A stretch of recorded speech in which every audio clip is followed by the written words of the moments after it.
Welcome back to Propels Talk, Media Day 2022, just wrapping up here with Shamit Dua and Jarrett Reed, covering Pelicans Media Day 2022, presented to you by Company Burger. Let's get right into it. Biggest story of the day, Zion Williamson. What do you think about him? He looked great. I don't want to spend too much time talking about his body, but it feels like everywhere you go, that's where the attention's going to be, especially compared to last Media Day. And he looked fantastic.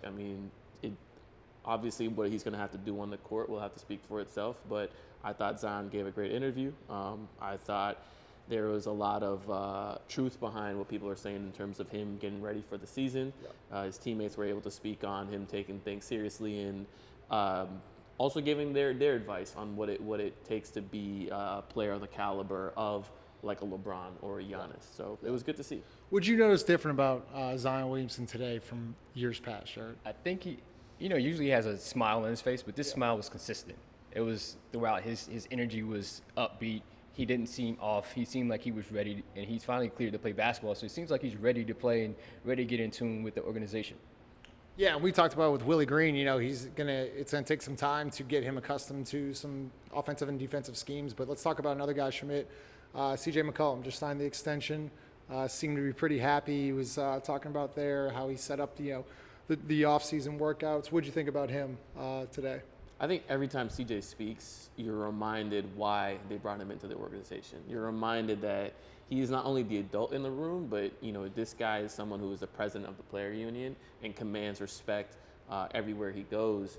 And it's he gave a comment on the Robert Sarver situation, and it wasn't just a comment. He detailed his conversations with Adam Silver in the players union, and he detailed the reports that came out in those investigations, and it shows that this is someone that is not only a true leader, but goes above and beyond in understanding the scope of every situation. And that's the exact kind of person you want locked into your organization for the next 4 years. People will talk about his on-court play, which honestly, if he's given you what he gave you last year, that's a max caliber player, and he signed way less than the max in terms of salary. So on-court play aside, you can't really put a price on the level of legitimacy that CJ brings. Yeah, and Jarrett, we talked about CJ being a veteran leader, also a really good basketball player.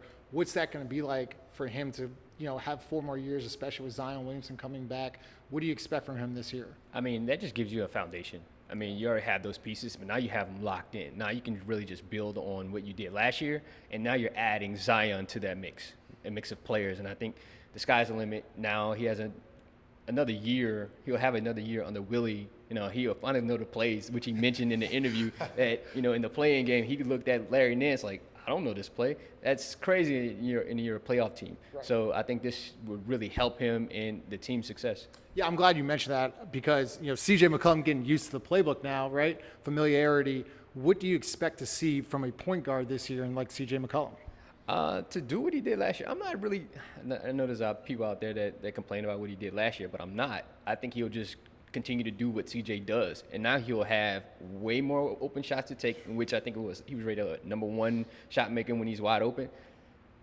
Who would you want to be wide open next to? Zion Williamson and Brandon Ingram? Okay, yeah, I can just shoot threes. I can be just a catch-and-shoot shooter. That's fine.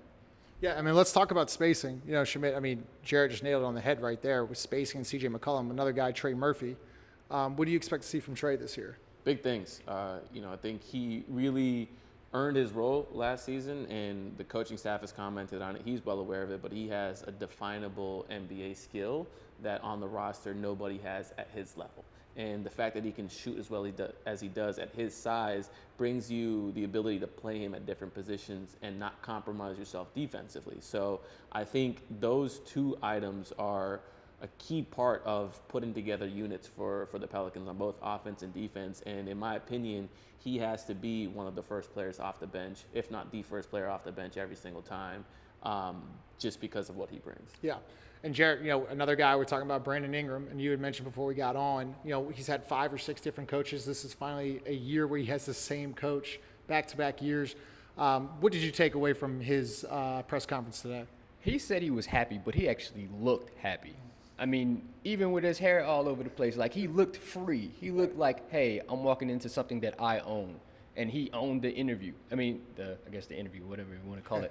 But like he was himself, completely himself. He had the energy. The room was engaged with him as he was with them. So I expect Brandon to have an MVP caliber season. I know I'm early on this. I kind of said this last year, but I kind of expect this from him this year. Yeah. Shamit, what are your thoughts on Brandon?